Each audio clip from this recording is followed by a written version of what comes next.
we think about the jobs that are going to be provided, but the revenues also provide social programs and services, not just for Haisla, but for the region. Tonight, a $2.5 billion LNG project draws praise and fire. Happy Indigenous Nurses Day.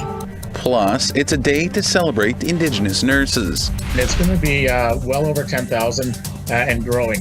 And a potential class action lawsuit is looking at dental care provided by the federal government.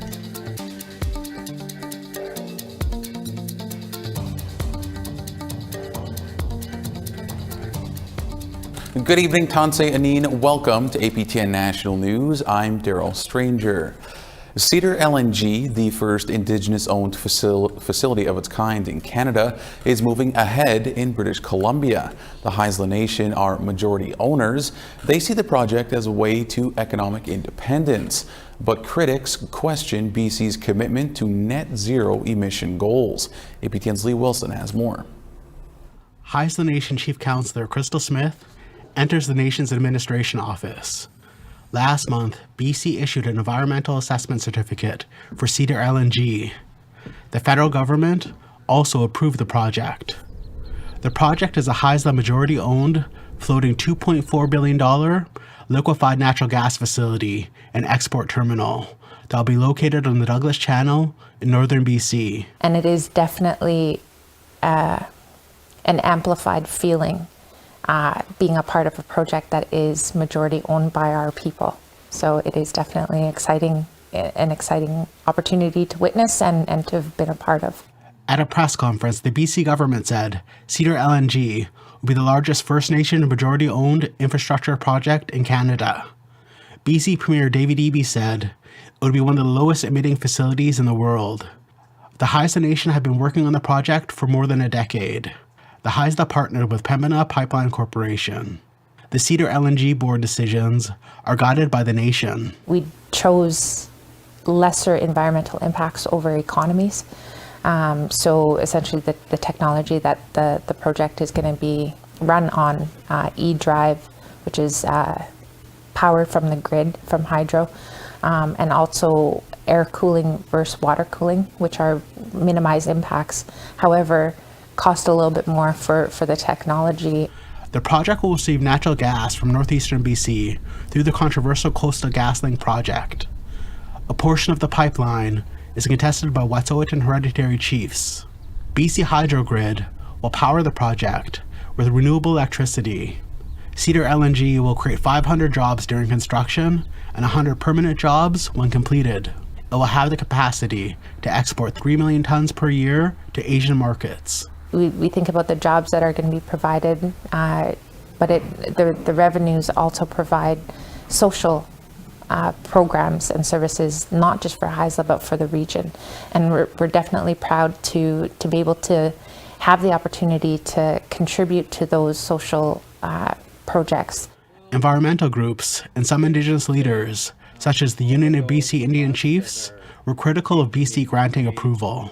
Grand Chief Stuart Phillip believes there is no way the province meets net zero carbon emission goals. We know that it's going to make it virtually impossible. The most destructive thing about that particular project is the fracking.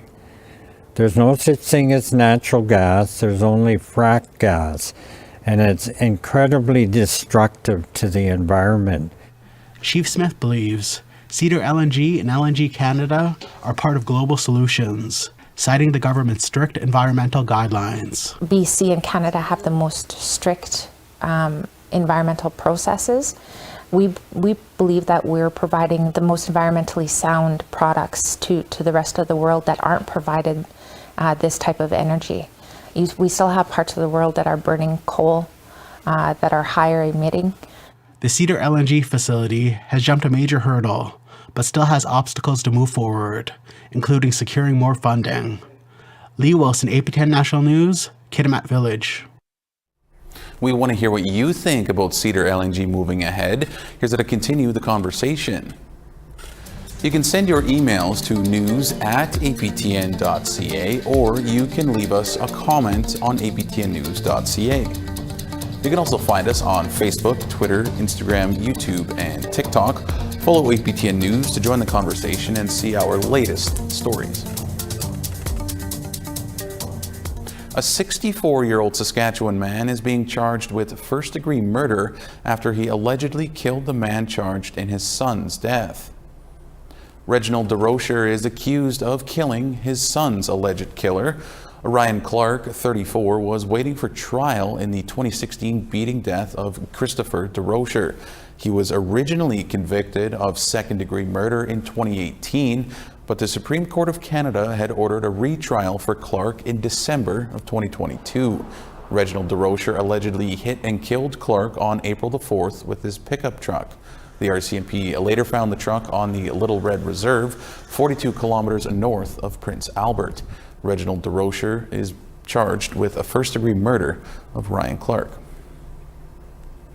A valuable beach in Ontario's Bruce Peninsula region will return to the Saugeen First Nation. CTV's Scott Miller brings us this report.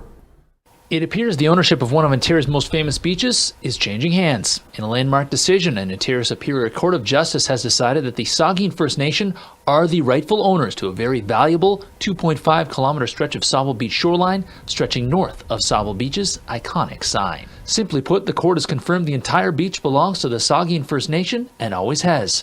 The court has also ruled that the federal government violated our rights under Treaty 72 by failing to preserve the entirety of our reserve after we signed the treaty in 1854. In 1995, the Saugeen First Nation laid claim to a stretch of Sauble Beach's shoreline encompassing the most used and popular section of the beach that sees over 400,000 tourists each summer.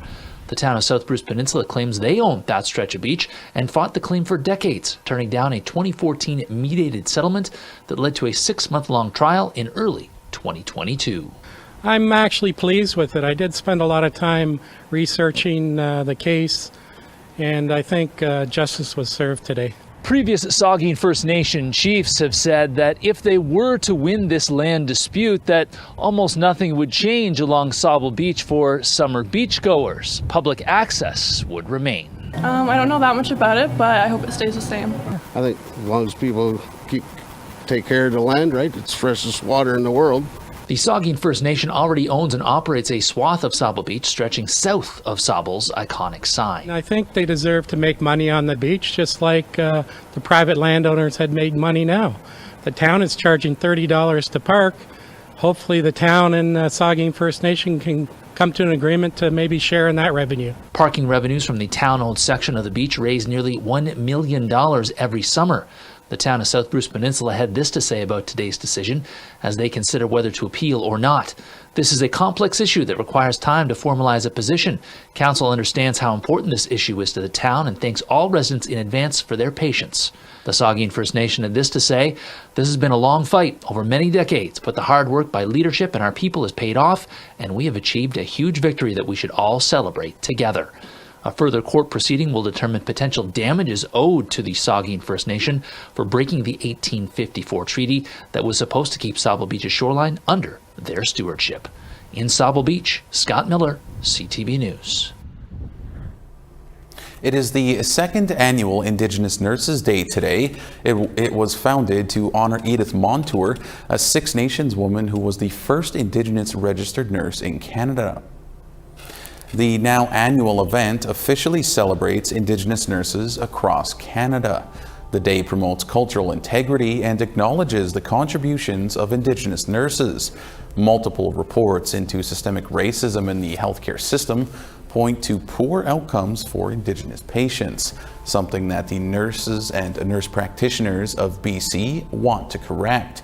Here's registered nurse Dawn Tisdale from a 2022 video produced by the NNPBC. Indigenous nurses have been at the forefront of care since contact. They've been leading the way to improve a healthcare system that has been inequitable and unjust towards Indigenous people. These nurses have paved the way for all of us that have followed, and today is a day where we can honor and recognize these often unseen contributions. Happy Indigenous Nurses Day. All right, we have to pause the news for a moment. When we return, a new class action lawsuit aimed at federal dental care is gaining traction. It's going to be well over 10,000 and growing.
Welcome back to APTN National News.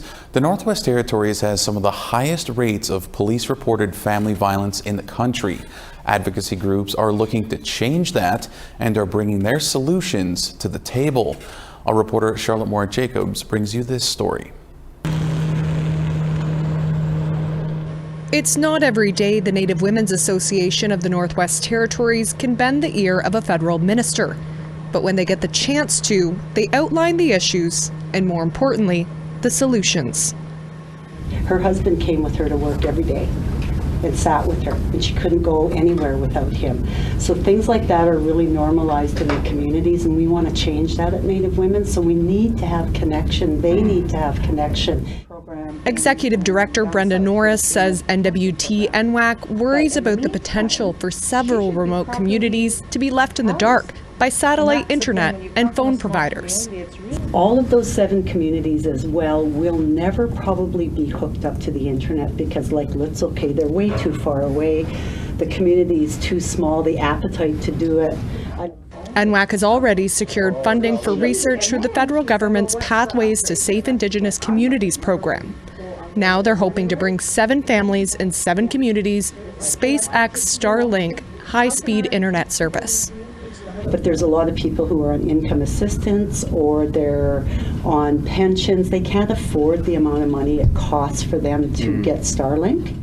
And it's important not to put the cart before the horse, as politicians pitch domestic violence and missing person initiatives, reliant on connectivity. as is being discussed in a recent meeting between NWAC NWT and Federal Minister of Public Safety on a red dress alert program in the works. Mainstream media and the like to put in place a notification so that the community is aware that an individual, woman or a young girl has gone missing as quickly as possible. Also front row and center for Native Women's public engagement sessions to discuss gun violence. If you go and you grab your gun and you use it, you will lose you won't be able to hunt, you won't have a gun. I think it's really important to go to those communities and give that message. In February, the federal government dropped amendments to proposed firearms legislation, amendments opposed by Indigenous groups and NWT Liberal MP Michael McLeod. Stolen guns, and that points to, storage is not where it should be, or else guns are the target. So there's lots of things that we have to look at, and I'm always reminding the minister that, okay, well, if some guns are going to be illegal, then we have to find a program to reimburse hunters and trappers. McLeod says it's about striking a balance for victims of gun violence while respectful of Indigenous needs. NWAC agrees. He gets charged, he goes to jail, Gladue gets him out early, and then he still doesn't have a license to hunt, and so now the family is all suffering, including the wife and the children who were victims to start with. Now they're victims again. NWAC also suggests introducing financial incentives for NWT residents to purchase gun cabinets when they acquire their possession and acquisition license. Charlotte Mort-Jacobs, APTN National News, Yellowknife. A future class action lawsuit will focus on dental care for Indigenous patients administered by the federal government from the 1960s, 70s, and 80s. Some of the incidents being alleged involve removing healthy teeth, drilling without freezing, and work being done in hospital basements. CTV's Brady Lang has more. Always that fear of getting hit all the time. Melissa McKay of Papikassis still lives in fear of going to the dentist. She is one of hundreds expected to join a class action lawsuit against Indigenous Services Canada. I remember laying there with your mouth open and they put that rubber over your mouth and it covers you. From the 60s to the 80s, students as young as 5 were taken to dentists hired by what was then known as Indian Affairs, and these were no ordinary dentists. And the needles, and then they would do work without waiting for the freezing to set in. McKay says she can still remember the first time she was sent to see the dentist.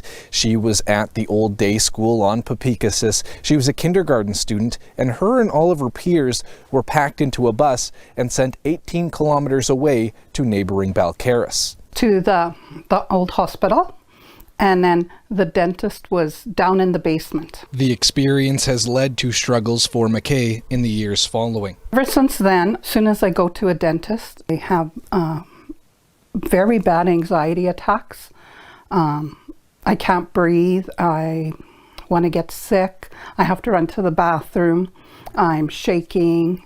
And it's just as soon as I sit in that chair and that smell, and that's that trigger, and it takes me right back, and then I grab my face because I'm waiting for that slap. McKay spent much of her school years in Balcarres. She recalls how she and her Indigenous classmates were pulled out of class and taken to the neighboring hospital for treatment. It was a yearly event and one most students dreaded. The suit, in its early stages, is looking for anyone impacted from coast to coast across Canada. The band members' Advocacy Alliance Association of Canada is working on the case with a Calgary-based law firm. The interest in this is substantial. Our call volume and email response has been enormous. Indigenous Services Canada did not respond to a request for comment by deadline Wednesday. For McKay, she thinks the suit feels like closure. It brings up the past that I can deal with now. I can talk about it and I can get rid of it. Brady Lang, CTV News, Yorkton. Rob Louie is the president of the Band Members Advocacy Alliance Association of Canada, and he joins us now for more on this. Rob, thank you so much for joining us here. What can you tell us about this lawsuit and how did it come about? Yes, good afternoon. I'm happy to be here. So it was over the past year when BMAC was in Saskatchewan on a number of different legal issues, ranging from election matters to the cows and plows, where I've also heard calls for help around past substandard and harmful dental practices that were performed on primarily the Cree First Nations in Saskatchewan. Now, Rob, do you have a sense of how many people may be affected? Well, a conservative estimate right now is about 10,000 people, and that's going to increase because these are the First Nations in and around the Meadow Lake or Central Saskatchewan, Southern Saskatchewan, and the average reserve number is 1,000 to 3,000 people per community. So I'm doing the math on it, and it's going to be well over 10,000 and growing. Now, Rob, why did your organization specifically want to spearhead this? Yes, our mandate is to help band members get access to justice. We are the only registered national nonprofit organization in Canada that does this type of work. So we do partner with the legal community, i.e. with law firms in Canada, to help us fulfill our mandate. So we are grateful to have the legal services of D.D. West, a law firm in Calgary that specializes in class action. And the lead class action lawyer is Mr. Bill Klein, whom I've got to know over the past year. And Rob, last one for you here. What's the response been like to this, and what are some of the next steps? Yes, the response started to grow just after the Christmas holiday. Every day when I check my email, there are at least 5 to 20 email responses or calls for help saying, hey, can you send me the application form for the class action? I'd like to be a part of it. All right, Rob. Well, there's certainly a lot to think about here. Thank you so much for coming on and sharing with us a bit of what's going on here. Thank you kindly. Have a great day. We reached out to Indigenous Services Canada, and they sent a statement saying they could not comment on potential legal actions. A statement said, in part, that they remain committed to advancing reconciliation and building relationships with Indigenous partners. All right, we have to step aside one final time, but stick around. A preview of another great face-to-face is next.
Welcome back. It's time now for our photo of the day. An early morning sundog captured and sent in by Nicole Friesen. Nicole captured this during an early morning from Gillam, Manitoba. Thanks so much for sending that in, Nicole. We want to see your photos with the coming of spring. Send your pictures to share@aptn.ca. All right, now let's take a look at tomorrow's weather forecast. Beginning on the East Coast, 9 degrees in St. John's and 16 in Halifax. +1 in Kuujjuaq and 8 degrees in Happy Valley Goose Bay. 7 degrees in Quebec City and 12 degrees in Val d'Or. Clear and 25 degrees in Toronto and 17 in Sault Ste. Marie. 21 degrees in Elliott Lake and 10 in Thunder Bay. -8 in Churchill and +9 in Norway House. 11 degrees in Barons River, and Winnipeg is looking at 16. 9 degrees for Regina and 10 degrees for Saskatoon. 5 degrees in Buffalo Narrows, and Stony Rapids is looking at +4. As we continue our way west, 2 degrees in Fort Chipewyan and 10 in Grand Prairie. Edmonton's looking at 9 degrees, and Calgary's looking at 8 degrees. In Vancouver, 10 degrees, and Bella Coola's looking at 12. Clear and 8 degrees in Smithers, and clear and 10 in Fort Nelson. 2 degrees in Beaver Creek, and -7 with some snow in Rock River. -1 in Norman Wells, and +7 in Fort Simpson. -16 in Fort McPherson, and -5 in Colville Lake. -13 in Cambridge Bay, and clear and -12 in Chesterfield. Clear and -17 in Arctic Bay, and -15 in Iqaluit.